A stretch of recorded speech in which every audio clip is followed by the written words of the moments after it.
그 힘든 것 중에 하나가 사실은 전체의 흐름을 모르는 상태에서 부분적인 거를 읽어내려고 하면은 그 위치 파악이 안 돼서 힘들거든요. 그래서 어떤 부분에 대해서 큐티를 하거나 설교를 듣는 거는 전체를 아우르는 게 쉽지가 않기 때문에 이제 부분 설교나 부분 큐티를 할 수밖에 없지요. 그런데 그럼 언제 전체를 알 수 있느냐? 그때 우리는 뭐 여름 성경학교 옛날 얘기지만 여름 성경학교 아니면은 뭐 수련회 이런 거 사실은 늘 해왔었잖아요. 예. 그때 해야 될 거를 이제 놓친 거죠. 예. 그때도 사실은 너무 부분적인 거를 많이 하는 거죠. 주제를 하나 정해가지고 이제 하긴 하는데 그때가 기회죠. 이제 그런 기회는 1년에 한두 번씩 늘 있거든요. 겨울이나 여름 방학 때 이제 성경 캠프 같은 거. 한국에서 옛날에는 사경회라 그래갖고 성경을 쫙 이렇게 강의하듯이 설명하는 건데 설교하고는 조금 다르죠. 그러니까 설교하고 좀 다른 그 패턴을 들어두면 굉장히 유익한데 그거를 뭐 파노라마나 이런 식으로 설명할 수도 있는데 창세기부터 요한계시록까지 이렇게 흐름을 쫙 설명을 해주는 거예요. 그러면 옛날에 그랬냐? 옛날에 그랬거든요. 여러분 사도행전 잘 아시잖아요. 사도행전. 옆에 성경 있으면 사도행전 7장 한번 펴보세요. 사도행전. 사도행전 7장이 한 60절 가까이 돼요. 꽤 길어요. 그런데 사도행전을 펴서 보시면은 스데반이 그때 우리로 말하면은 사도가 아니고 집사의 신분이에요.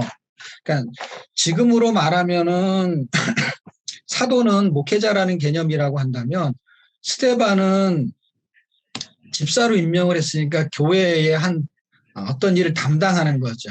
근데 그 당시에는 놀랍게도요, 집사의 신분인데도 엄청난 파괴력이 있었어요. 왜냐하면 성령이 충만했기 때문에. 성령이 충만한 사람을 집사로 세운 거지 헌금을 많이 하거나 교회 출석을 잘한 사람을 집사로 세운 게 아니거든요. 그러니까 집사로 세웠던 그 당시의 기준이 성령 충만한 사람 중에서 세운 거예요. 그 사람이 돈이 있든 지식이 있든 그거는 두 번째, 세 번째 문제고 첫 번째 중요한 거는 성령 충만한 사람 중에서 일꾼을 뽑아야 되겠다. 할 때 그 일꾼을 뽑은 것 중에 이유가 뭐냐면 사실은 말씀과 기도에 전무하기를 원했어요. 이 사도들은. 근데 말씀과 기도에 전무를 하면은 교회에 일이라는 게 있잖아요. 교회는 일을 해야 되잖아요. 뭐 지금 예를 들면 그 당시도 있었는지 모르겠지만 교회 새로 오면은 새신자를 관리한다든지 교회 안내를 한다든지 뭐 청소를 한다든지 그런데 이제 그런 이야기는 성경에 써 있지 않지만 그걸 분명히 했을 거예요. 5천 명, 10,000명이 되는데 그걸 안 할 수가 없죠. 그런데 중요한 거를 성경에 말하니까 이제 굳이 하는 일을 이제 주일로 뜨게 됐죠. 그러니까 가난한 사람이 왔을 때 이제 먹을 것이나 입을 것 이런 거를 그래서 사도행전 2장 3장 이렇게 가다 보면은 그 초대교회 교인들은 모여서 떡을 떼며 서로 음식만 나누는 게 아니라 물건도 통용하고 이런 게 써 있잖아요. 그러니까 초대교회 때의 사람들이 가난한 사람들이 많이 있었던 느낌이 있는 거예요. 어차피 부자보다 가난한 사람이 많으니까 어디나. 근데 그 가난한 사람을 위해서 교회가 구제하는 일을 했던 거죠. 구제. 근데 그 일을 그 당시는 사도들이 다 했는데 사도들이 하기에는 너무 사람이 많은 거예요. 왜냐하면 사람들이 많이 전도가 돼 와가지고. 그러니까 그걸 하다 보니까 기도와 말씀하는 일을 이제 부족해지는 거예요. 시간이 정해져 있으니까. 그래서 성령 충만한 사람들을 좀 뽑아서 이제 그 일을 담당할 우리하고 그걸 나눠서 할 사람을 뽑았어요. 그래서 이제 구분이 되어졌는데 메시지를 전할 정도로 실력이 있었던 거예요. 그래서 사실은 밖에 나가서 노방 전도죠. 밖에 나가서 전도를 하는 건데 그 전도를 불신족, 예수천당 이렇게 해가지고 요점 정리만 딱 하는 게 아니라 복음을 전하는 이야기를 한 거예요. 지금으로 말하면 사형이 같은 거죠. 근데 그 당시에는 사형리 같은 게 없으니까 그 사형리가 결국 뭐예요? 성경의 스토리를 전하는 거잖아요. 복음을 전하는 거잖아요. 근데 그 복음을 전하는 수준이 어느 정도냐면요. 아브라함 때부터의 쭉 이야기. 그러니까 스데반이 아브라함 때 태어난 사람이 아니잖아요. 근데 아브라함 때 이야기, 그다음에 모세 때 이야기, 다 옛날 이야기거든요. 그 사람들의 입장에서 보면은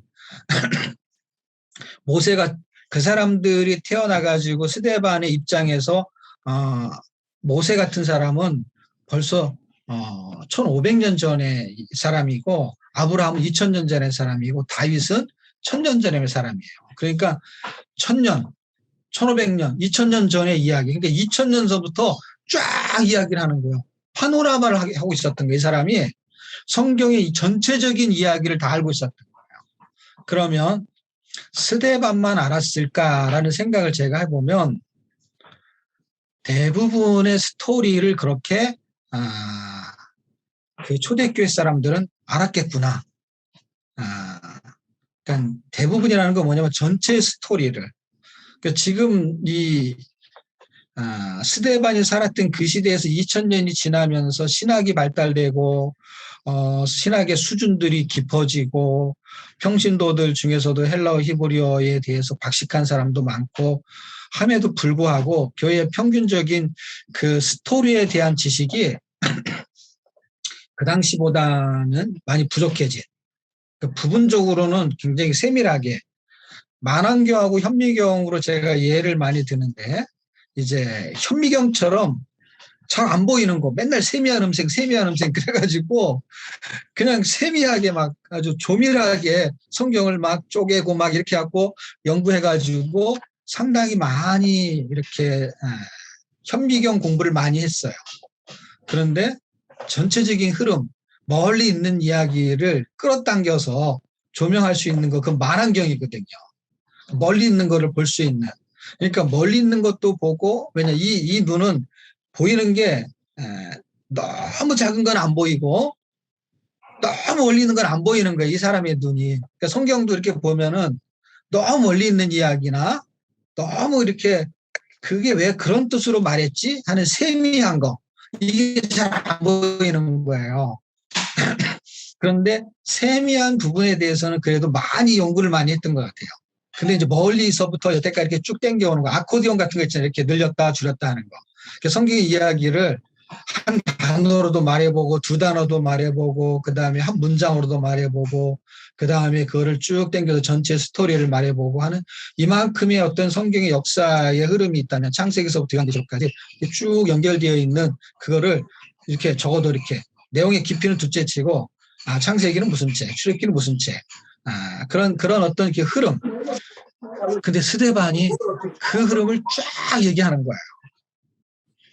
그만큼 성경의 스토리를 가지고 있는 상태에서 자기가 말하고 싶은 걸 딱 집어서 말하는데 그 말하고 싶은 집어서 말하려고 하는 주제는 뭐냐? 예수 그리스도를 너희들이 죽였다. 근데 그분이 부활하셨다. 결국 초점은 예수님에 대한 이야기를 하려고 저기 있는 아브람서부터 쫙 당겨가지고 그 하나님이 이분이다라는 얘기를 쫙 연결하고 있었던 거예요. 그런데 그 이야기를 우리가 7장을 읽잖아요. 몇 분 걸리겠어요? 몇 분 안 걸려요. 근데 설교를 하는 거에 대해 요점 정리를 아마 했기 때문에 제 생각으로는 사도행전 7장의 이야기를 누가라는 사람이 썼을 때 그 스토리의 이야기를 요점 정리를 했지 않았나. 그걸 말하는 사람들은 그거를 스데반은 그만큼을 딱 말한 게 아니라 그 스토리를 좀 더 이야기식으로 설명을 했겠죠. 이야기식으로. 그래서 그거를 딱 60절로 딱 이렇게 요점 정리를 이제 글을 쓰는 사람이 이제 써놓은 거죠. 그런 스토리를 말했다. 그 스토리를 쫙 들으면서 사람들이 빨려들었을 거예요. 왜냐하면 역사를 지금 알고 있는 사람들이 쫙 듣는데 저 사람이 무슨 얘기를 하려고 하는지를 이렇게 쫙 듣고 있는 거예요. 왜냐하면 자기들도 대충은 아는 내용이니까. 그러니까 재밌게 들었겠죠. 그런데 그런 스토리의 목적이 뭐냐? 그 예수님이라는 얘기를 했던 거예요. 구약 전체를 통해서. 그런 것처럼 성경을 우리가 읽어야 되는 이유 중에 하나가 우리가 여태까지 못 읽었던 거는 너무 세밀한 거를 보려고 하다 보니까 인명, 지명, 사전 이런데 그다음에 배경, 여기 위치는 어디고 그런 것도 안 중요한 게 아니라 중요한데 그거는 7장을 제가 예를 드는 거야. 스테반이 말한 그 7장의 예를 잘 기억하시고 예가 있어야 기억하기가 좋거든요. 제가 막 말하는 것도 정리하려면 힘들어요. 근데 7장이 정리가 된 거야. 7장. 사도행전 7장을 가지고 이해하시면 돼요. 그러면 뭔가를 막 그가 전달을 하고 있는데 전달을 하려고 하는 초점을 찾아내면 돼요. 그러니까 성경이 뭐가 많은 이야기를 하려고 해요. 근데 거기 잘 보세요. 인명, 지명 사전에서도요. 핵심적인 사람만 얘기해요. 아브라함, 다윗. 그러니까 초점인 거예요. 아브라함을 말하려는 게 아니라 아브라함을 통해서 하나님이 하신 일, 다윗을 통해서 하나님이 하신 일, 그것은 예수님을 조명하려고. 그러니까 인명 공부도 아니고 지명 공부도 아니고 배경 공부도 아니에요. 왜냐하면 그거는 우리가 아는 뭐 무화가 하는 어떤 역할을 하느냐, 그거는 세밀하게 볼 때 공부고 전체 스토리를 아는 거는 세밀하게 공부한 거에 대한 시간보다 훨씬 적은 시간만 투자해도 전체를 알 수가 있어요. 왜냐하면 전체를 아는 거는 이렇게 훑어보는 거잖아요. 이렇게 연구하는 게 아니라 창세기서부터 이렇게 쭉 이렇게 지나가는 거니까. 줄거리를 쭉 이렇게 듣는 거니까. 그런 공부가 상대적으로 약하다. 그런 공부를 할 수 있는 방법, 그리고 그것을 내가 숙지할 수 있는 방법, 그거는 누군가가 이렇게 전체적인 스토리를 말하는 거를 쭉 한번. 그래서 스테반이 말한 그 사도행전 7장을 아이들한테 외우게 하면 되게 좋아요. 왜냐하면 역사의 스토리를 딱 외운 거예요. 그리고 걔가 성경을 읽는 거야. 내가 외웠던 이야기가 중간중간에 나오면서 이렇게 뭐라 그러죠? 이렇게 초점을 잡아놓은 거에 살을 붙이는 거를 성경을 읽어가지고 자기가 살을 붙이는 거예요. 왜냐하면 이거를 다 읽은 다음에 요점 정리를 하는 게 사람마다 되게 힘들어요. 왜냐하면 시간이 많이 걸려요. 그러니까 요점 정리가 된 거를 공부를 해야 돼. 요점 정리가 된 거. 근데 성경에는 요점 정리하는 게 되게 많아요. 시편 105편, 107편 뭐 이런 데 가잖아요. 그러면은 지금 제가 말한 거 있잖아요. 스데반이 말한 거 같은 거를 쫙 요약해 놨어요. 근데 되게 짧아요. 뭐 105편 해봐야 아무리 길어봐야 뭐 한 편이 얼마나 되겠어요. 119편이 제일 긴데 119편처럼 길지가 않아요. 근데 그렇게 성경 전체를 연결하는 게 시편에도 있고요. 사도행전에는 스데반이 해놓은 게 가장 스탠다드하죠. 전체 이렇게 쫙 연결하는 그런 게 몇 개 없어요. 그러니까 여러분이 성경 읽다가 그런 게 딱 나오면은요. 그런 거는 반복해서 읽거나 아니면은 아이들한테는 암송을 시킬 때 성경 전체 줄거리를 암송을 시키는 거예요. 사도행전 7장 60절인데 그거 외우면 딜을 하는 거죠. 딜. 이거 외우면 뭘 사준다든지. 그래서 60절을 외우는 거예요. 그 외우면 이제 외웠는지 안 외웠는지를 검사를 해야 되잖아요. 검사를 하는데 검사를 하면서 나도 이게 외워지진 않아. 나이가 많으면 외우는 게 쉽지가 않아요. 그런데 목적을 갖잖아요. 그럼 사람이 내가 외우는 게 아니라 외우는 걸 시켜도요. 관심이 가지잖아요. 그러면 그 내용을 파악해지는 게 훨씬 머리 회전율이 빨라요. 그냥 보는 거하고요. 의미를 부여하잖아요. 그러면은 똑같은 건데 달라요. 시간을 똑같이 투자하는데 습득력이 완전히 달라져요. 나도 모르게 이렇게 습득이 되는 거야, 습득이. 왜냐하면 관심사가 생긴 거야, 내가. 그래서 내가 외우지 못하면 외우게 시켜. 그러면서 돈을 투자해. 그럼 내가 관심이 가는 거야. 돈을 줘야 되기 때문에. 그리고 확인을 해야 되잖아요. 확인하면서 내 앞에서 외우잖아요. 그럼 나는 정리가 되는 거야. 걔가 외우면서 나한테 정리를 해주는 거야. 이게 이런 말이구나. 그래가지고 사실은 그 아이가 나한테 정리를 해주고 나는 정리가 됐으니까 그 수고비를 주고 절대 손해나는 게 아니에요. 외웠어? 돈 가져가 이런 게 아니라 그거의 과정을 거치면서 이제 내게 되는 거야. 그리고 어느 날 어떤 분이 정말 성경에 박식한 분이 스데반이 말한 그 스토리를 설교를 한다 그러잖아요. 그러면 신기하게도요, 귀가 글로 가요. 관심이 있는 걸 누가 말하잖아요. 그럼 듣게 돼 있어요. 내가 머리핀에 관심 있다 그러면요, 머리핀 얘기하면요 그게 들려요. 관심이 없는 거는요 옆에서 얘기해도 안 들리는데, 내가 관심이 있는 건 저 멀리서 하는 것도요 이상하게 그게 주파수가 잡혀요. 그래서 관심을 갖게 하는 게 필요해요. 그럼 전체 스토리에 대한 관심을 가져요. 물론 잘못 전달하고 잘못 이해시키는 부분의 내용이 있을 수 있어요. 그렇기 때문에 좋은 교재를 선택하는 거, 그다음에 좋은 목사님을 만나는 거, 교사를 잘 만나는 게 가장 좋아요. 근데 왜 제가 성경을 자꾸 얘기하냐? 성경은 이미 기록이 돼 있잖아요. 그리고 가장 안전하잖아요. 그러니까 사도행전 7장, 그럼 7장 그 자체가 이미 효력이 있는 거예요. 누가 정리를 해준 것보다 훨씬 정리를 잘해준 거예요. 그리고 그거하고 연결되는 뭐 아까 제가 말한 시편 105편, 106편, 107편 뭐 이런 것들이 이렇게 역사를 이렇게 관통하면서 요약 정리를 하는 것들이 있어요. 왜? 그들 자신도 그들에게 교육을 시켜야 되니까. 성경을 가지고 성경이 설명을 하고 있기 때문에 거기다 적어놨단 말이에요. 주석을 안 찾아도 되는 게 있단 말이에요. 왜냐하면 거기 있단 말이에요. 근데 여러분이 교회를 오래 다녔기 때문에 나름대로 자기도 모르는 실력이 생긴 거예요. 그래서 그거를 자꾸 읽다 보면은 정리가 돼요. 내가 그때 배웠던 것이 여기하고 연결되는 거구나 라는 게 습득이 된다고요. 이미 배운 게 굉장히 도움이 돼요. 그런 걸 가지고 성경을 읽으면서 전체 스토리가 보이잖아요.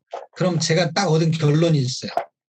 아직은 다 모르는데 답답하지가 않아. 일단 세밀하게 알았는데 답답해. 너무 자세하게 아는데 답답해. 왜냐하면 이 자세하게 안 것이 어떤 거하고 연결되는지를 모르는 거야. 그냥 딱 그거. 그렇기 때문에 요 A라는 부분에 대해서 자세하게 알고 B라는 부분에 자세하게 알고 C라는 부분, 이렇게 굉장히 덩어리가 많아요. 덩어리가 많은데 어떤 거하고 같이 연관이 되는지를 잘 몰라. 그렇기 때문에 어디 가가지고 뭐 A라는 얘기를 하잖아요. 그러면은 그거에 대해서 할 얘기 있어요. B라는 얘기하게 되면 B라는 얘기도 할 얘기가 있어. 그래서 주워 들은 게 너무 많고 공부한 게 많아가지고 누구하고 얘기해도 그냥 대충 알아들어. 그런데 답답해. 뭔가가 해결이 안 된 것 같아. 많이 아는데 답답해. 예. 그 본인의 느낌이. 그래서 계속 공부를 해. 계속 공부를 해도 답답해. 왜냐하면 점을 찍어가지고요. 이런 네모난 A4 한 장에 점을 찍어가지고 이 하얀색을 까만 점을 찍어가지고 까맣게 만들려고 하면은요. 너무 힘이 드는 거예요. 이게 이렇게 A라는 내용의 지식을 점을 찍었어. B라는 내용에 점을 찍었어요. 근데 그거를 옆에다 A 다시 이렇게 해서 점을 찍으면 그래도 한 줄이라도 아는데 A에다 찍었다, B에다 찍었다, 그 다음에 D에다 찍었다, F에다 찍었다 이렇게 마구잡이를 알아가지고 그 부분에 대해서는 알죠. 그러니까 전체가 A4 한 장인데 내가 아는 거가 이렇게 부분적으로 아는 게 점에 불과한 거예요. 이 전체에 비교할 때. 그래서 C라는 점에 대해서 이야기할 때 어떤 사람은 A, B, 그 다음에 D에 대한 점을 가지고 있는데 C를 얘기하면 그 사람은 못 알아듣는 거야. 멍하니 있는 거야. 그래서 나는 A, B, C, D 이렇게 점을 아무리 많이 해도 점이 엄청 많은 거죠. 이걸 꽉 채우려면 점이. 근데 그 부분을 말할 때 너무 신기한 건 사람들이 얘기하는 패턴이 점이 비슷해. A, B, C, D 이 패턴이 있어. 그래서 그 패턴을 따라서 알기 때문에 다 사람들이 아는 것 같아. 근데 전체를 놓고 보면은 그게 점에 불과했던 거예요. 그 점에 불과했던 게 아무 의미가 없는 건 아닌데 전체에 대한 내용의 흐름을 알게 되면 내가 지금 A라는 점에 대한 내용이 전체에서 어디에 해당되는지를 내가 알면 답답함이 사라지기 시작해요. 이게 이거였구나. 내가 알았던 것이 이런 의미였구나. 이런 거. 설명 못해도 안 답답해요. 근데 지금 A라는 거에 대해서 설명해도 답답해요. B라는 거에 대한 설명해도 답답해. 이 차이를 지금 극복을 못하면 그리고 교회가 이거를 극복을 못 해주는 거예요. 교회가. 왜냐하면 엄청 훌륭한 사람들을 데려다가 성경을 가르치고 공부를 해서 그 부분에 대해서 너무 자세하게 했어. 성령이 누구냐 해서 공부를 했어. 그래도 답답해. 성령에 대해서 말하면 할 말이 있어.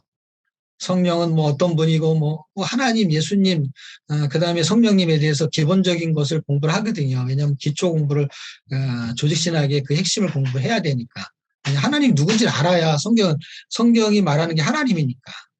그런데 제가 얻은 결론은 뭐냐면 하나님을 알려면 예수님을 알아야 되는 거고 예수님을 알려면은 예수님에 대한 그 스토리를 알아야 되는데 신약에 와서는 그 스토리가 끊겨 있는 스토리예요. 그러니까 예를 들면은 예수님이 하시고 싶은 이야기들을 쫙 구약에서 해놓고 그거를 성취하신 거예요, 그냥. 그러니까 복음서로 그냥 끝나버린 거고 이 복음서가 끝나기 전에 아니 끝났더라도 이 복음서의 내용을 알든 모르든 상관없이 바울이라는 사람은 구약 전체의 내용을 가지고 뭐 두란노 소원이라든지 이렇게 1차, 2차, 3차 전도행 되면서 설명했던 게 복음서를 가지고 설명한 게 아니라니까요. 예수님의 사복음서를 가지고 설명한 게 아니에요. 왜냐하면 예수님의 사복음서에 대한 내용을 바울이 그 당시에는 몰랐을 수도 있어요. 예수님 못 만났으니까. 못 만났다는 게 무슨 얘기냐면 예수님의 당시에 죽은 다음에 만났잖아요. 그러니까 예수님의 제자들이나 같이 있었던 사람들이지 그 바울이 생존했을 때 바울이라는 사람은 예수님 만난 적이 없는 거예요. 살아있을 때. 이 복음서의 이야기를 주워 들을 수는 있겠죠. 그분의 얘기를 들은 부분이 있겠지. 그렇지만 이 사람이 예수님을 만나고 나서 설명한 내용은 사복음서 설명한 게 아니라고요. 이 사람이 설명하는 로마서부터 이야기는요. 창세기부터 말라기까지에 있는 내용의 구약의 율법을 가지고 있는 상태에서 예수를 만났어요. 그래서 그분이 만난 그가 구약에 있는 배경, 구약에 있는 것을 복음으로 풀어낸 거예요. 왜냐하면 알아버린 거예요. 그때는 예수님을 만나도 답답했던 거야. 율법에 정통했는데 이 스데반 같이 이 유대인이 개종해서 그리스도교를 믿는 이 사람들의 이 하는 생각을 이해할 수가 없었어요. 그런데 그가 예수를 만나고 나서 성경이 말하는 거를 알아버린 거야, 이제 그때. 그러니까 제 생각으로는 바울도 이 지식을 엄청나게 갖고 있는데 아마 답답해 했을 거예요. 근데 어느 날 이게 뚫리기 시작한 거야. 그분을 만나고 나서. 왜 이게 뚫렸냐면 지식으로 안 되는 걸 이게 알았던 거예요. 그래서 예배소서에서 이 진리를 자기가 계시로 알았다는 거예요. 하나님이 알려서 알았다는 거예요. 그래서 이것이 알아버렸어요. 알아버리면서 그 말을 한 거 어떤 거예요? 예수가 그리스도다. 그래서 구약에서 그분이 부활을 말하신 분이다. 사도행전에 그 얘기가 나와요. 예수님의 부활의 이야기는 시편에서 이미 말해놨던 거야. 그래서 이미 약속해 놓은 것이 이루어진 거예요. 신약이. 그러니까 구약의 내용이 안 풀리니까 신약에서 아무리 공부해도 답답한 거죠. 스토리 라인이 신약에서 갑자기 생긴 게 아니라 신약이 구약의 배경을 가지고 있잖아요. 그러니까 구약은 신약이 없어도 충분히 예수님을 설명하기 때문에 구약이 없어도 신약이 설명이 되는 거예요. 그러니까 예수님 설명이 되는 거예요. 그 설명이 되는 것을 한 것이 신약이 돼버린 거예요. 결과적으로는. 그러니까 구약의 주예수와 같은 거예요. 어떤 의미에서. 100%는 그렇지 않지만 그런 내용들이 예수님에 대한 내용은 거의 그런 내용이 이제 담겨져 있는 것이죠. 그것을 누군가의 이야기를 들으면요. 어떤 마음이 드는지 아세요? 정말 그런가를 알고 싶어요. 관심이 있으면. 그런 사람은 공부만 하지 않아요. 그거를 읽어보게 돼서 자기가 확인하게 돼 있어요. 그 사도행전에 아니죠. 요한복음에 보면은 수가성 여인이 나오잖아요. 수가성 여인이 예수님을 만났어요. 그래서 물동이를 던져버리고 그가 전도를 했어요. 자기 동네에 가서. 그래서 그 전도를 받은 사람들이 예수를 믿었어요. 그런데 그들이 이제 내가 들은 것으로 말고 직접 만나서 우리도 확인해야 되겠다. 해서 그 동네 사람들이 예수님을 만나서 듣는 그 스토리의 이야기 중에 그런 문장이 나와요. 이제 들은 것 말고 우리가 확인해야 되겠다는 거예요. 못 믿어서가 아니라 이제 그런 심정이 생기는 거죠. 그런 거 있잖아요. 여러분이 어떤 사람의 책을 읽었어요. 그 책을 읽었는데 감동을 받았어. 그럼 그 사람 만나고 싶어요? 안 만나고 싶어요? 예수님의 책이잖아요. 이 성경이. 그 저자를 만나고 싶어요. 하나님. 그 하나님 어떻게 만나냐? 성경을 읽으면 만날 수 있는 거예요. 그래서 읽으면 만나는데 삶으로 만나고 싶어요. 우리는 삶으로. 그러니까 이 역사의 예수를 만난 거야. 성경 읽으면요. 역사 속의 예수예요. 근데 직접 만나고 싶어요. 바울이 만난 것처럼. 그럼 어떻게 만나냐? 삶 속에서 만나는 거야. 어떨 때 만나냐? 사울이 스데반을 죽일 때, 그 다음에 그 사람이 순교적인 삶을 살 때, 두 가지가 아주 대조적이죠. 사울이라는 사람이 하나님을 몰랐을 때, 예수님 몰랐을 때 스데반을 죽이는 일을 했어요. 근데 하나님을 만나고 나서는 스데반처럼 죽어야 될 일들을 바울이 하는 거예요. 그러니까 스데반이 죽었는데 바울을 살렸어요. 그러니까 바울이 스데반을 죽였지만은 어떤 일을 하느냐? 살려야 될 일을 하고 있는 거야. 자기는 죽어가면서 유대인을 만나면 잡히면 죽어요 이제. 그래서 잡히면 죽는 걸 하나님이 아시기 때문에 로마 군사한테 잡히게 한 거예요. 안전을 위해서 잡힌 건데 사람들은 뭔가 잘못해서 잡혔다고 생각하는데 잘 성경 읽어보십시오. 안 잡혔으면 죽었을 거예요. 왜? 40명이나 되는 사람이 이 바울을 죽이기 전에는 물도 먹지 않겠대요. 그런 사람이 한 명만 있어도 무섭거든요. 근데 40명이에요. 그러니까 잡히면 죽는 거예요. 예. 근데 잡혔어요. 그런데 거기서 빼낸 거예요. 누가? 하나님이 로마 군사를 통해서. 예, 대단한 분이죠. 하나님이 보호하신 거예요. 엄청난 보호라 그래요. 저는 그거 읽으면서요. 감동을 먹었잖아요. 아니 엄청난 살인 개수도 아닌데 470명이 이 사람을 호위한다니까. 40명이 아니라 400명이 넘게. 그게 말이나 돼요. 나 한 사람을 죄수로 잡아가는데 내가 왕도 아닌데 왕을 호위해도 400명이면은 그렇지 뭐 왕이 지나가는데 400명이 호위해야겠죠. 근데 지금도 무슨 대통령이 경호원들이 무슨 400명씩이나 돼요? 안 되지. 근데 이 사람을 경호하는 게 400명이나. 그런 하나님의 보호하심이 있는 것이죠. 근데 그 일을 그가 감당할 때 하나님을 만났을 때 언제 만나냐? 두 가지 일을 할 때 만나요. 핍박을 할 때. 그러니까 우리 김순옥 권사님이 이런 거 있잖아요. 나는 저 사람이 왜 이렇게 밉지? 여러분 기회가 두 번 있어요. 남을 미워할 때 만날 수 있어요. 네. 지금 이 사울이라는 청년이 스데반이 너무 미워가지고 죽여버린 거야. 예를 들자면 미움이 극대화되잖아요. 그러면은 죽이고 싶은 거예요. 미움이 되면 때려주고 싶고 죽이고 싶고 이런 거. 결과적으로는 그 사람 안 봐야 되는데 죽이는 거. 그런데 너무 미워가지고 그 사람을 죽여버렸어요. 그러자 하나님이 나타나가지고 뭐라 그랬어요? 왜 너는 나를 핍박하느냐? 그래가지고 하나님이 만나주셨어요. 만나는 계기가 핍박하기 때문에 만난 거잖아요. 잘 읽어보세요, 9장에. 너는 나를 왜 핍박하느냐? 그래가지고 핍박을 하면서 만났으니까 역사 속의 예수는요. 성경을 통해서 읽어야 되는데 실제 만나버렸어요. 죽은 분을. 그래서 제가 깨달은 게 뭐냐면 우리는 성경 읽어서 역사 속의 스토리를 알 수 있지만 실제 그분을 만날 수 있는 방법이 두 가지가 있어요. 하나는 미워하는 거 남을. 그러면 하나님을 만날 수가 있어. 어떻게? 꿈속에서 너는 나를 왜 미워하느냐. 그런데 그때 만나잖아요. 그러면은요. 삶 속에서 만나는 게 두 가지가 있다고 했잖아요. 그 만남은 이제 끝나는 거야. 한 번으로 끝나는 거야. 그리고 계속 만나는 게 그걸로 계속 만나는 건 없어요. 딱 한 번이에요. 그 다음에 계속 만나는 방법이 있어요. 그냥 계속 만나야지 그 저자를 계속 만나봐야지.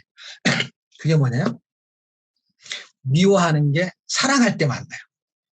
그러니까 한 번은 미워할 때 만나고 그 다음부터 계속 만날 수 있는 건 사랑할 때 만나. 그러니까 하나님을 사랑하자니까 하나님 옆에 나타나요. 그래서 사도행전 읽어보시면은 잡히게 해요. 잡히게 하면서 뭐라 그러는 줄 아세요? 그가 잡히는 거에 순종을 해요. 그러니까 또 나타나요.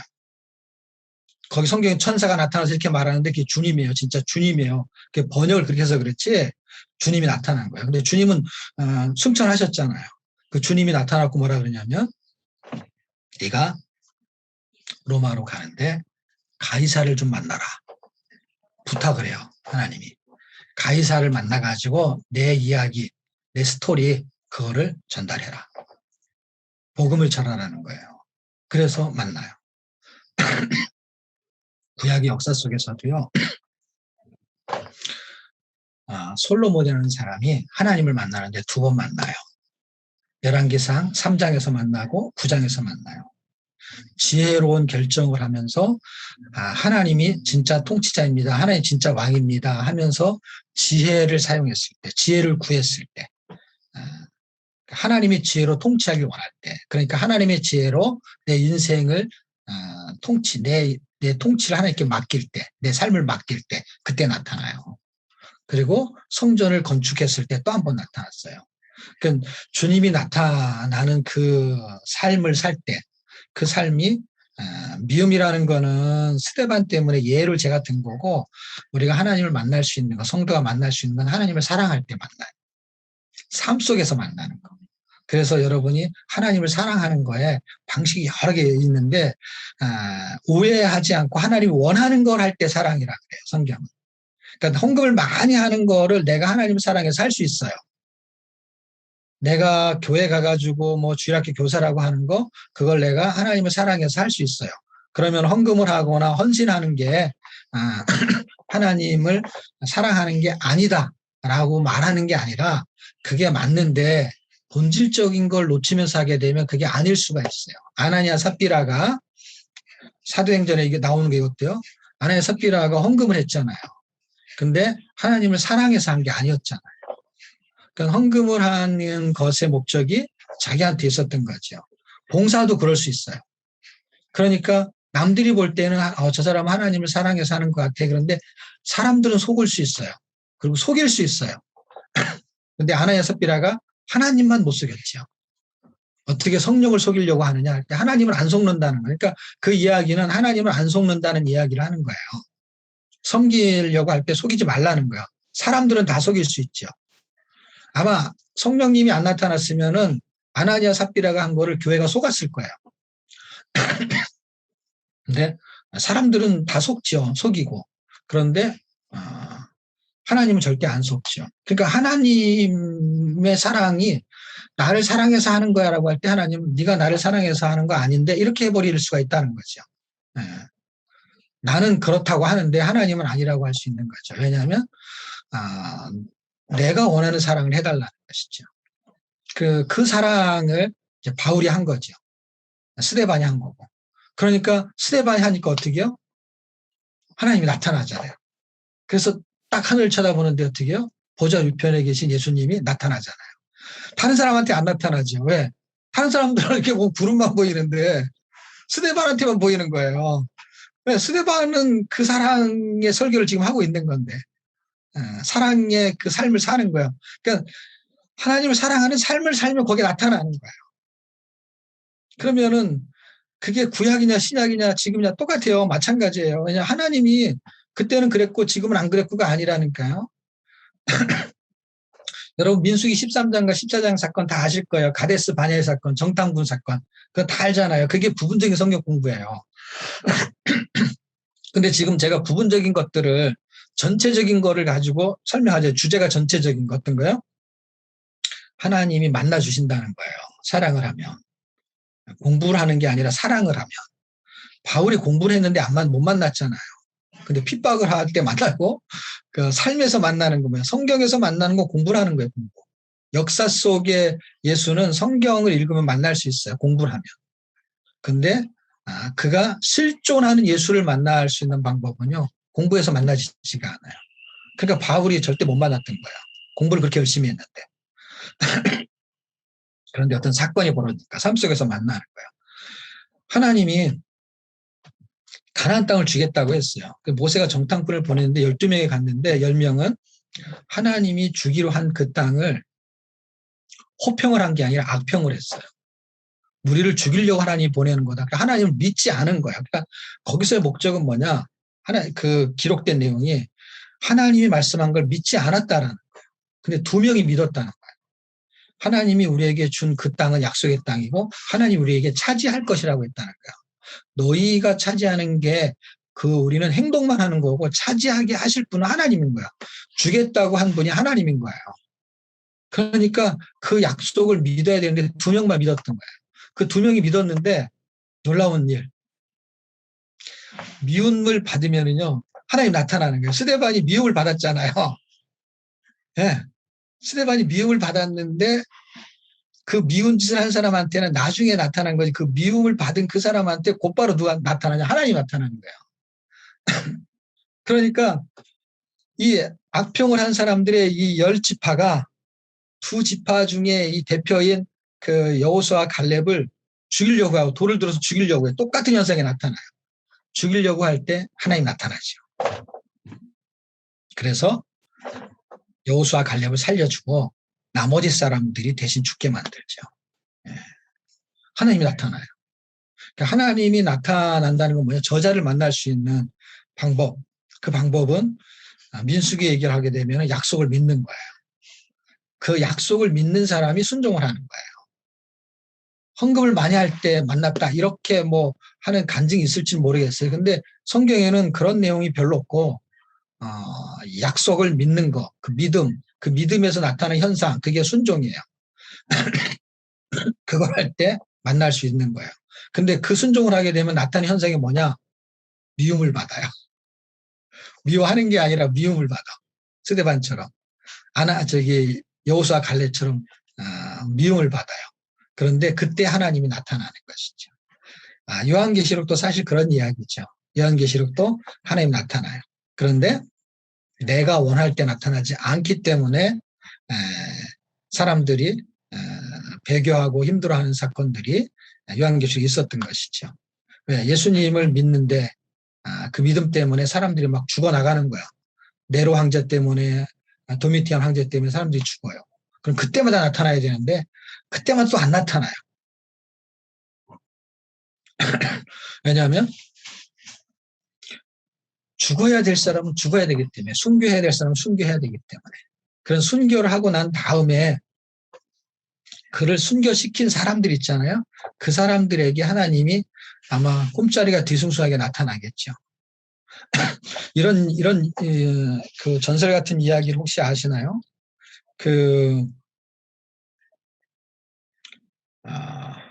주기철 목사님이 그 일제 시대 때 그 모두를 걸어간 시사참배하면서 걸어간 사건이 있었잖아요. 그를 가장 핍박하고 힘들게 했던 사람이 누구였냐면은, 큰 그림을 그리면은 일제라는 나라고 그 뒤에는 사탄이 있어요. 근데 그 사탄이 있고 그다음에 어떤 나라가 있어요. 근데 이걸 집행하는 사람으로 오게 되면 순사예요, 순사. 순사가 모두를 걸어가게 한 거예요. 근데 순사가 걸어간 게 아니라 그걸 걸어가게 한 세력이 있죠. 그게 일본이라는 나라죠. 근데 일본이라는 나라가 그런 일을 할 수밖에 없었던 백그라운드는 뭐냐? 그건 사탄의 세력인 거예요. 그러니까 저 뒤에서부터 오고 있는 건데 눈앞에 보이는 건 일본 순사인 거예요. 그런데 모두를 걸어가고 그렇게 하나님을 믿는 순교를 당한, 하나님을 사랑하는 그 사람은 하나님을 이미 만난 거야. 그거는 하나님하고의 교제, 사랑의 교제를 하고 있는 거예요. 그런데 그것을 지켜본 사람이 있잖아요. 맨 앞에서. 그 사람이 일본 순사예요. 그것을 맨 앞에서 지켜본 사람이 있잖아요. 그 사람이 바울이라는 사람이었어요. 사울 청년. 젊은 혈기가 방자한 사람. 그 일본 순사가 변했다는 거 아닙니까? 네. 어떻게 그런 일이 생길 수 있냐는 거예요. 하나님을 사랑하는 거를 본 사람이 변화가 일어났다는 거예요. 하나님을 만나게 하는 일. 하나님을 만난 사람은 하나님을 만나게 하는 일을 하는데 어떻게 하느냐? 역사 속에서의 진리를 설명할 때 얘기해요. 또 하나는 삶을 통해서 이 2가지의 방식이에요. 누가복음 이 2가지를 이야기해요. 역사적인 진리를 말하는 거, 또 하나는 그런 삶을 살아내는 거. 2가지예요. 그러니까 우리는 성경에 대해서 박식해야 돼요. 왜냐하면 설명을 해야 되기 때문에. 근데 아무리 설명해도 예수 안 믿어요. 그거는 뭘로 하느냐? 삶을 통해서 하는 거예요. 그래서 로마가 기독교로 바뀐 거예요. 그거를 순교를 당하게 한 사람들이 기독교가 되어버렸다니까, 그 나라가. 그러니까 나라가 바뀌니까 시간이 걸린 거죠. 나라가 바뀌기 전에 뭐가 바뀌었어요? 한 사람이 바뀌었겠지, 한 사람. 그를 죽였던 사람들. 그런데 예수님을 죽였던 사람들이 누구예요? 유대인이잖아요. 그들이 받기 시작한 거예요. 초대교회가 생기기 시작한 거잖아요. 예. 순교의 역사는요, 생명의 역사인 거예요. 부활의 역사를 만드는 거예요. 사람을 바꾸는 거예요. 예. 그러니까 제가 성경을 읽고 뭔가를 알게 됐어요. 그런데 그 알게 된 거를 말로 설명하는 거는 한두 끝도 없는 거고 설명을 또 잘 못해 제가. 제일 좋은 방법은 뭐냐? 내가 성경을 읽어서 예수님을 만났어. 그럼 어떻게 해요? 그거를 고기를 이런 거 잘 알잖아요, 여러분. 고기를 잡아서 이렇게 먹여주는 거는 한두 끝도 없잖아요. 근데 고기 잡는 법을 가르쳐 주면은 자기가 잡아먹잖아요. 그래서 제가 성경을 여러분한테 읽히는 거는 그와 같은 거야. 고기를 잡아 드세요. 예수님을 잡아 드세요. 그러려면 어떻게 해요? 여러분이 읽어야 되는 거예요. 성경 공부에다가 목을 매는 사람은요, 초신자 때 얘기죠. 성경은 알아지게 돼 있어요. 그분이 알려주면 바울도 모른다니까요. 그냥 그 점 찍은 거 얘기하는 거라니까요. 근데 이제는 거울로 보는 게 아니라 얼굴과 얼굴을 대어 보는 것 같은 거예요. 그런 공부를 해야 되는 거예요. 아무리 박사한테 공부를 해도 답답한 거예요. 그때뿐이에요. 그때뿐. 이게 이거였구나 라는데 연결이 안 되는 거예요. 연결이. 근데 본인한테 들으면 어떻겠어요? 예수님을 만나면은 그냥 그게 얼굴로 당신이군요. 결국 보물 지도는 보물 찾는 게 목적이죠. 성경은요. 예수님 만나면 별 의미가 없다니까요. 예수님 사랑하면 의미가 없다니까요. 예수님이 그렇게 원하는 삶을 살아버리면 성경은 그렇게 살라는 얘기를 설명을 하니까 막 레위기 나오고 막 신명기 나오고 막 이스라엘 역사 나오는 거죠. 성전이 지어졌다 무너졌다 이게 나오는 거죠. 그 성전을 만나버리면 성전을 가서 살아버리면 성전에 대한 지식 몰라도 아무 상관이 없다니까요. 왜? 그걸 설명하려는 게 목적인데 지금은 음식을 만들 때 레시피 같은 게 공개돼 갖고 그 레시피를 가지고 음식을 만들어요. 근데 옛날에 할머니들이 무슨 레시피가 있어요. 그냥 손맛이지. 그러니까 이렇게 한우쿰 이런 식이지. 한우쿰이 얼마큼이냐고. 그걸 들은 사람은요. 맛을 낼 수가 없어요. 그 사람한테는 몇 온스, 몇 그램 이걸 딱 정해줘야 되는 거예요. 그런데 주님을 만나버리면 그 맛을 내는 사람은 설명을 잘 못해도 상관이 없다는 거예요. 왜냐 그 맛을 내니까 맛을. 근데 그 맛을 내야 되는 그 레시피를 공부한 사람은 이상하게 또 맛을 못 내요. 레시피를 아는데 왜? 레시피대로 안 사니까. 레시피대로 넣어야지 그러면 된장을 간장을 한 큰술 그럼 한 큰술을 넣어야지. 근데 레시피는 배웠는데 레시피대로 된장찌개를 안 끓인다니까요. 근데 레시피가 없어요. 이 할머니는. 근데 이런 거 있잖아요. 우리가 맨날에 신혼이 돼가지고 둘이서 막 밥을 먹으면 둘이 끓이는 걸로 된장찌개 끓이 처음에 맛없다가 한 달, 두 달 되면은 된장찌개 정말 맛있게 끓이는 거예요. 그래서 친구를 초대해가지고 10명이 왔어요. 근데 그 맛있게 끓인 된장찌개를 너무 맛있게 끓이는 거예요. 왜냐하면 인원이 많아지면은 그 분량의 조절을 못 하는 거예요. 그런데 10명의 레시피를 또 공부해야 되니까. 그러니까 창세기의 레시피를 공부했는데 출애굽기 레시피 또 공부해야 되는 거야. 레위기 레시피. 근데 이 할머니는요. 레위기에서 레시피를 모르는데 레위기에서 말하는 대로 살아버리는 거야. 왜냐하면 레위기 맛을 내버리는 거야. 그러니까 사람이 많이 오잖아요. 그럼 물을 얼마큼 넣고 그다음에 간장을 얼마큼 넣고 소금을 얼마큼 넣고를 그냥 이렇게 대충 넣는 거예요. 근데 저 된장찌개 2인분 끓이는 거하고 맛을 똑같이 내는 거야. 근데 여러분 보고 만약에 200인분 끓여십시오라고 하면은 레시피 없이 끓이려고 그러면은 어떻게 하겠어요? 200인분에는 된장을 얼마큼 넣어야지? 한 번도 안 해봤으니까. 맛을 보면서 끓이긴 하겠죠. 근데 계속 맛을 봐야지. 이만큼 넣었다가 맛을 보고 또 소금 넣었다 맛을 보고 해야 되는 것이죠. 왜냐하면 된장이 적은지 많은지를. 근데 2인분, 10인분 끓이는 거는 레시피가 없어도 많이 끓여본 경우에는 한 이 정도 넣으면 될 것 같아. 그런 게 있잖아요. 하나님은 이걸 원하시는 것 같아. 이런 게 있는 거, 이런 거. 하나님은 이걸 원하지 않을 것 같아. 자기 생각이 아니라 성경을 읽어가지고 성경을 가리킨 실력을 안 되는데 맛을 내는 실력이 있는 거야. 사라지는 실력을 있는 거야. 근데 공부를 많이 해가지고 아는데 사라지지는 않아 이상하게. 그게 지금 답답한 거예요. 지금 제가 성경을 읽히는 것 중에 제가 지금 하는 사역이 뭐냐면 이걸 하고 있는 거예요. 레시피를 가르쳐 주는 걸 하지 않는 거예요, 저는. 왜냐, 레시피를 배워도 소용이 없다는 걸 제가 알아버린 거예요. 배우는 사람은 가르쳐 달라고 하는데 저는 레시피가 없어요, 또. 레시피가 없다는 게 무슨 얘기냐면은 강의 원고안이 없다니까요. 우리 정종구 집사님은 잘 모르시겠지만은 제 강의를 많이 듣는 사람은 저를 잘 알죠. 레시피가 없다는 게 뭐냐면 세미나 해달라 그래가지고 큰 틀 오늘 90분에 모세오경 해주십시오. 그럼 모세오경 할 때요. 레시피가 없기 때문에 어떻게 해요? 이번 할 때하고 다음 할 때하고 또 다른 거예요. 다르면은 맛을 내는 사람은 이거를 맛으로 이해하는 사람은 이렇게 이해하는데 공부를 하는 사람은 이게 이해가 안 되는 거예요. 왜냐하면 서론 본론 결론 이렇게 차근차근 얘기를 해야 되는데 할머니는 뭐 된장을 먼저 넣든 속을 먼저 넣든 상관이 없는 거예요. 맛을 내니까. 그냥 이렇게 하는 거예요. 옆에서 보는 사람은 야, 그 사람은 머릿속에 이렇게 하면 맛이 난다는 걸 그냥 알아버린 거죠. 성경은 이 맛을 알아버리는 거예요. 예수님을 만나서 그분을 알아버리는 거예요. 그럼 성경 읽잖아요. 그러면은 조직적인 거는 부족해도, 물론 조직적으로 아는 사람은 특별한 사람이죠. 그 사람은 교사가 돼야죠. 교사가. 그렇게 가르쳐야죠. 근데 일반적인 성도는 100%가 교사가 되기 위해서 성경 읽는 게 아니에요. 그렇게 살려고 읽는 것이지. 음식점에 가면은요, 몇몇 사람들이 음식을 만드는 것이죠. 먹는 사람이 그 사람 음식을 만들기 위해서 먹는 게 아니에요.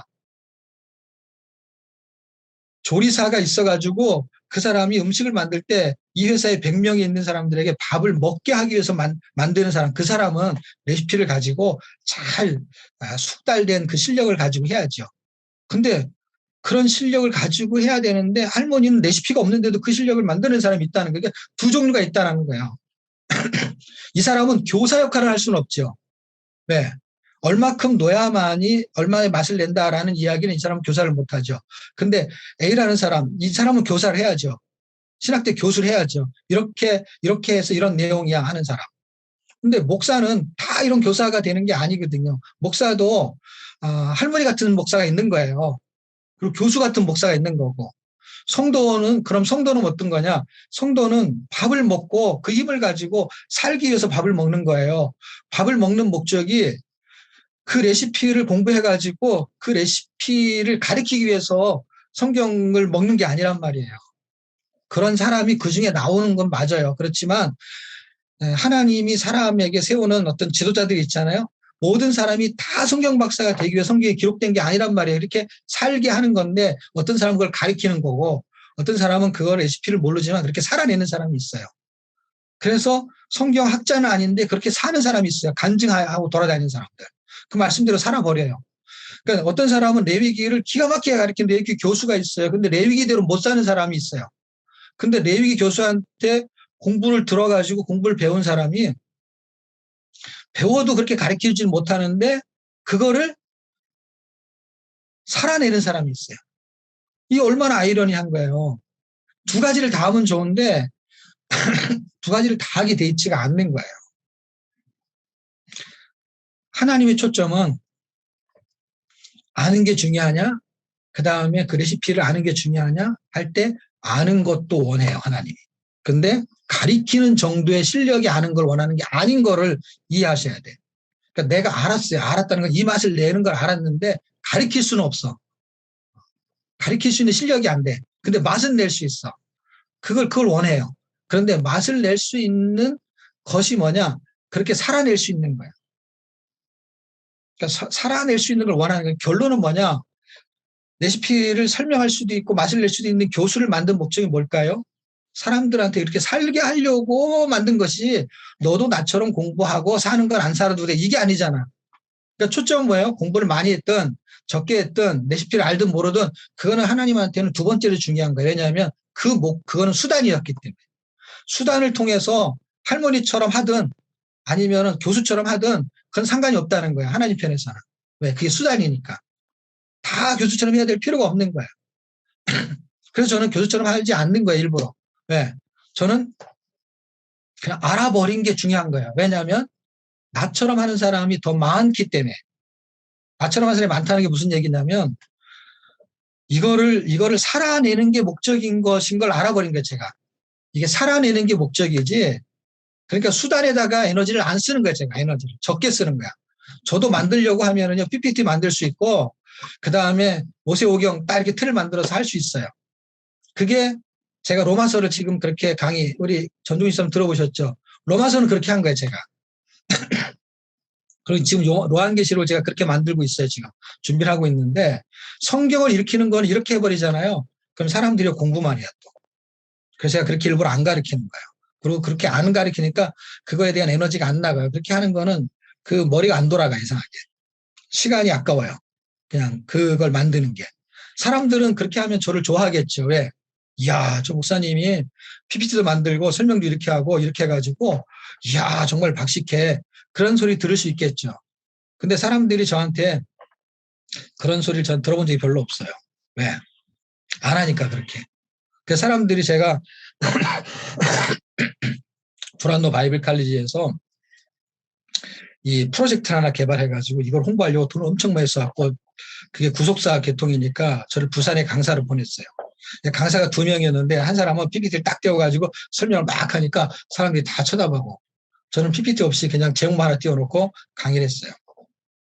그러면 강사에 대한 피드백을 사람들이 다 해요. 그럼 피드백이 와요. 피드백이 뭐라고 하는지 아세요? 왜 목사님은 PPT를 안 만드십니까? 이게 피드백이야. 자료를 달라는 거야, 자료를. 은혜 받은 거? 은혜 받은 거 필요 없다는 거야. 은혜 받은 거. 그런데 그 사람들이 그 강의를 했던 사람이 또 한 명 있었잖아요. 그 강사가 저한테 어떻게 그런 강의를 하냐는 거예요. 그 사람은 제 강의에 관심을 가졌어요. 근데 강의를 들었던 청중들은요, PPT를 왜 안 내놓냐는 거예요. 저는 PPT 안 내놓죠. 왜냐. 초점이 다른 데 있는 사람하고는 얘기해봐 소용이 없는 거죠. 왜냐. 실제 살게 하는 게 목적인데 살게 하는 목적에 있는 수단에 초점이 있는 게 아니라 이 사람들은 그 자료가 필요한 거예요. 자료. 살아내는 힘이 들어와야 돼. 살아내는 힘이 공급을 받아야 되는데 자료를 통해서 공급을 받았다면 우리가 여태까지 공부한 것으로 사라졌어야 된다는 거야. 제가 말하는 핵심은 뭐냐? 여태까지 우리가 공부를 못해서 안 살았냐? 못 살았냐? 아니라는 거야. 훌륭한 교수가 PPT를 잘 띄워가지고 정확하게 설명한 자료를 공부를 못해서 천만의 만만의 말씀. 인터넷만 뒤지면요 얼마나 많은 자료가 돌아다니는지 몰라요. 그런 자료를 다 가지고 킵을 해놔도요. 들어도요. 사라지지가 않는 거예요. 제가 이거를 발견한 거예요. 그래서 나는 에너지를 거기다 쓰지 말아야 되겠다. 그래서 교회마다 연락이 올 때마다요. 목사님 자료 있으면 미리 얘기하십시오. 칠판이 필요합니까? 칠판 같은 거 제가 쓸 수 있어요. 칠판은 해놓으면은 제 칠판 강의도 칠판 강의 재밌게 잘하죠. 근데 이것도 다 귀찮은 게 시간이 많이 걸리니까. 근데 사람들은 이제 집중을 하게 되죠. 근데 이제 저는 에너지를 어디다 쓰냐면 수단을 그럼 그게 나쁜 수단이냐? 아니죠. 좋은 수단이죠. 사람을 집중하게 하니까 좋은 수단이죠. 이걸 병행하는 거예요. 그래서 지금 온라인이 바뀌면서 지금 여러분이 지금 이 비전 통독을 하기 때문에 아마 제 강의를 그래도 좀 들으시는 거죠. 왜냐하면 책을 가지고 제가 하니까. 근데 오프라인 강의 때는 책을 가지고 한 적이 한 번도 없어요. 교재를 펴놓고 교재 얘기를 한 적이 거의 없어요. 5년이 넘도록 책을 들고만 다니는 거예요. 그냥 책을 가지고 하는데 책의 이야기가 바뀌는 거예요. 5년 동안 제 강의를 계속 들은 사람이 있어요. 왜 듣냐 그랬더니 목사님 강의는 5년 전에 한 거나 지금이 한 게 다르다는 거예요. 교재는 똑같은데. 이때 실력이 느는 거예요. 왜냐하면 똑같은 강의를 10년 해보세요. 교수의 강의는요. 똑같은 강의를 거의 10년 하는 거거든요. 조금 업그레이드는 되겠죠. 근데 별반 다르지 않습니다. 근데 제가 이렇게 자꾸 실력이 늘었던 이유는 뭐냐면 작년에 했던 강의, 아니 5년 전에 했던 강의를 안 하는 거예요, 제가. 그러니까 안 하는 건 뭐냐면 이렇게 지금 여러분이 온라인에서 하는 그 강의는 이제 이미 찍어서 듣는 거기 때문에 10년이 지나도 똑같은 강의를 듣겠죠. 근데 오프라인에서 5년 동안 들은 사람들은요. 그 책에 없는 얘기를 무지무지 많이 들었는데, 무지무지. 책에 없는 이야기를 제가 외웠겠어요? 안 해나오죠. 저도 모르는 얘기가 나오는 거예요. 모르는 얘기가. 모르는 얘기가 나오는 거에 그때 은혜죠. 그때 은혜 하나만 잡으면 되는 거예요. 그리고 저는 목적이 뭐냐? 한 명이 목적이 한 명. 한 명이 목적이 뭐냐면 모든 사람한테 은혜를 끼치는 게 저는 목적이 아니에요. 한 명이 내 강의를 듣고 진리를 발견하는 거예요. 스데반이 죽어서 바울 하나를 발견한 거야. 바울 하나가 신약 성경을 쓴 거야, 놀랍게도. 그러니까 예수님이 이 땅에 오셔갖고 12제자, 12명만 잡은 거예요. 저는 한 사람, 이 비전통도 2기에 한 명만 변화되면 되는 게 제 목표예요, 목표.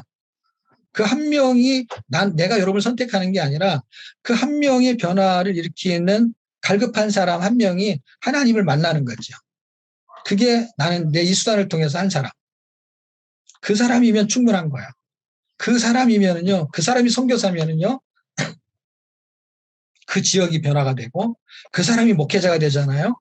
그러면 그 교회가 변하는 거예요. 그러니까 저의 초점은 다수에 있지 않아요. 그건 언제부터 그랬냐? 제가 이 강의를 할 때부터 그랬어요. 수백 명이 제 강의를 들어올 때도 여러분 나한테 공부할 생각 하지 마십시오. 저는 가르치는 실력도 없고 또 가르치는 데 별 관심이 없습니다. 이게 늘 했던 얘기야, 늘 했던 얘기. 성경을 읽고 싶은 사람은 제 강의가 잘 들릴 겁니다. 성경 공부하려고 이걸 배워서 뭘 가르치려고 하는 사람은 아마 시간이 아까울 겁니다. 그런데 내가 깨달은 거, 이 초점을 알게 되면은 그 사람은 낚싯대를 하나 선물로 받은 거예요. 낚싯대를. 그러면 이제 그 사람은 이제 낚싯대를 잡았으니까 던지기만 하면 되는 거예요.